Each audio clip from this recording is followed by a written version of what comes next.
Welcome to the Commercial Real Estate Show. I'm your host, Michael Bull. Thanks for being with us on one of the 40 radio stations, iTunes, YouTube, or the show website, commercialrealestateshow.com. Today we're going to talk about the industrial market in the U.S. We'll look at manufacturing. We'll look at warehouses. We'll look at flex properties. We'll share some strategies for business leaders and for investors and for their advisors. We'll also look at how the market's performing and what to expect moving forward. Please welcome my first guest, Ryan Severino. Ryan is Senior Economist with REIS. Ryan, thanks for joining us today. Hello, Michael. Thanks for having me on. Well, we appreciate it. You always have great information. We appreciate you being on. And tell us, how did the industrial market perform in the first quarter, and what are the trends there? I'd say property performance in the first quarter was solid yet again. On the warehouse distribution side, vacancy nationally was down about 20 basis points to about 11%. Rent growth was up about 4% for both asking and effective rent, and that's really a continuation of a longer trend. We've really seen this kind of pattern of declining, not rapidly declining, but slowly declining vacancy and upward pressure on rents for most of the last few years. So it's really the continuation of a longer trend, and I'd say the same is true of the the flex R&D space, where we saw vacancy down about 30 basis points in the first quarter, down to about 12.5% or so. Rent growth for both asking and effectives was somewhere around 0.5%. And again, it's really the continuation of a longer trend. It seems like this is a property type where we have a very durable recovery that's starting to turn into an expansion. And I think things generally look pretty good for industrial these days. Well, that's good news for the industrial market and logistics, and I guess the economy in general. So are we back to pre-recession numbers and performance here? We are getting there. I would say, cautiously, I would say yes, in terms of where we're starting to see vacancy compression, where we're starting to, maybe not so much on the rent growth side. I think rent growth could be a bit better than where we've seen. But in terms of vacancy movement, we are starting to test some of the waters that we last traversed before the downturn. So I think we are definitely seeing strong performance out of this property sector right now. Well, that's excellent. So what should we expect for 2015 and moving forward? Should we see more rate growth and decline in vacancy to continue? I'd say, yeah, I absolutely think so. I think for both warehouse distribution and flex R&D, I think as long as, knock wood, we don't run into some random idiosyncratic shock in the economy, there's no reason to think with GDP growing, with trade recovering, with the job market improving, that we shouldn't see vacancies continue to compress. We should expect rents to see rents continue to grow. I would say by the end of the decade, you'll see vacancies for warehouse distribution, somewhere, well down into the single digits.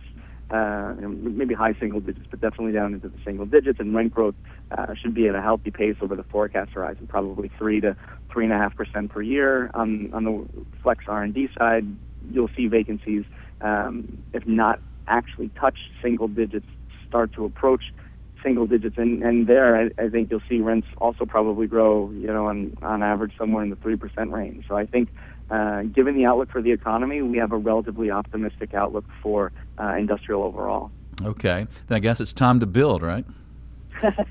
What's funny is that more and more people are having that very thought, and we are starting to see construction volumes across the country increasing. I would say slow at first, but this year into next year, we are definitely seeing the construction pipeline really ramping up, and that makes perfect sense.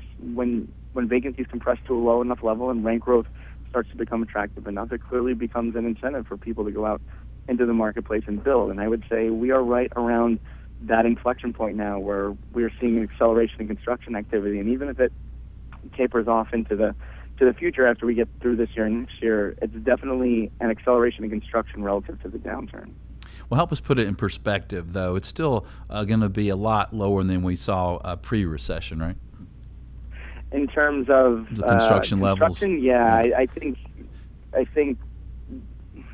it's going to be a little while, at least, if we try to approach those levels. I think we can get back to what I consider to be more healthy, normalized levels, but there were pockets of activity before the recession, where maybe we would not ideally like to see that again. What I think is interesting is that the composition of what's being developed is a little bit different this time around, and that there's clearly remains this focus on these really large distribution centers that are being primarily used by e-commerce, and that's a phenomenon that I don't know.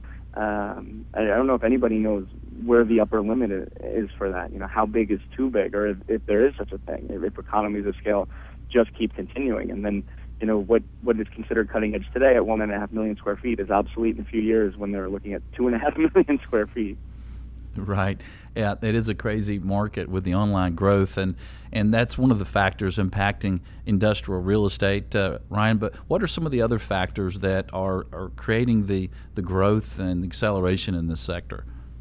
I'd say in addition to e-commerce, just the overall recovery in the economy has generally been a good thing. That we have seen, we've seen more people going back to work, and that we've seen consumers starting to spend a little bit of money again, which obviously generates demand for goods. And from the industrial market's point of view, the industrial market doesn't care so much where the goods need to be stored and distributed from, as long as they have to be warehoused, at least temporarily somewhere. So I'd say e-commerce plus the overall recovery in the economy and the labor market. And I think if you look at trade volumes, this hasn't been the most robust recovery for trade coming out of the recession, but it is recovering, and so I think all of that bodes well for demand for industrial space going forward.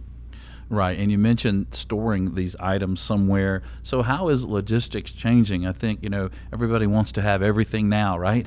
I go online, can I get that in an hour? Can somebody drone that over and just drop it on my head? How is logistics changing with all this online sales happening? Yeah, I agree with you. I think the push is for as soon as possible. We very much live in an on-demand world, and I think you're seeing that on the part of retailers, whether it's e-commerce dedicated retailers or more conventional bricks and mortar retailers.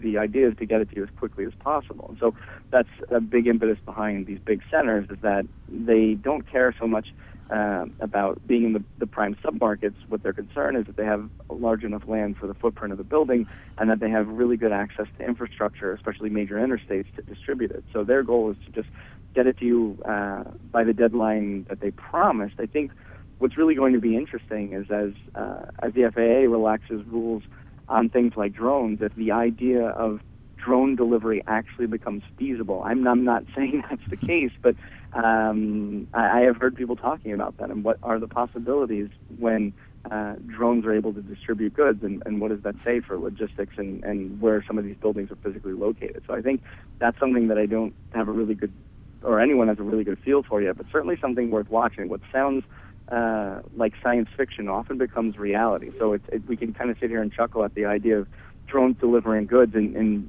the first half of 2015, but that could become a reality in the not too distant future. Yeah, well, my producer James had a drone. I guess it was called a stork. Dropped the baby to him, right? Well, what about these distribution centers? If we're trying to get items to these big major markets where there's a lot of consumers very quickly, are we going to start seeing more distribution centers closer into the cities, like actually in the cities?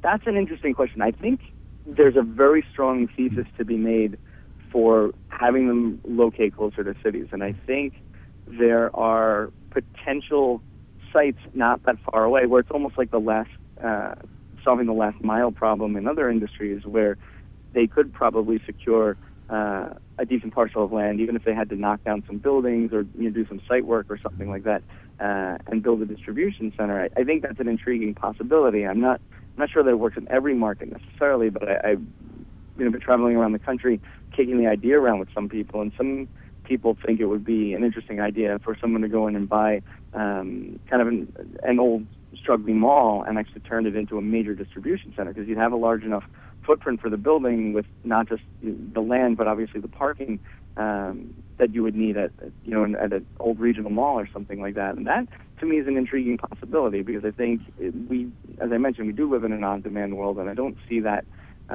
really alleviating anytime soon. So I think it's going to be more intense pressure, however distributors can, to get these goods to people as quickly as possible. And that could certainly be an interesting, viable way to do it. Yeah, I think that's a good use for some of those dead malls, and I think we're going to see more of that. Well, stay tuned. We're going to take a break. When we get back, we're going to ask Ryan about the investment market. The industrial investment market has really been hot, and it seems like there's a lot of investors, foreign, domestic, funds, REITs, everyone trying to get into the industrial investment market. So we'll ask Ryan about that. So stay tuned. We'll have more. I'm Michael Bull. This is the Commercial Real Estate Show. We'll be right back. The Commercial Real Estate Show is brought to you by Bull Realty Commercial Advisors, a great place to do business. Visit bullrealty.com. RealNex, a comprehensive and powerful suite of commercial real estate tools at an incredibly low price. Visit realnex.com. That's REALNEX. Xceligent, the resource professionals use for commercial real estate information. Visit xceligent.com. That's XCELIGENT. Commercial Search, the source to market and source available properties for sale or lease. Visit commercialsearch.com. For more information on these great companies, or for additional videos, podcasts, or articles, visit CREshow.com.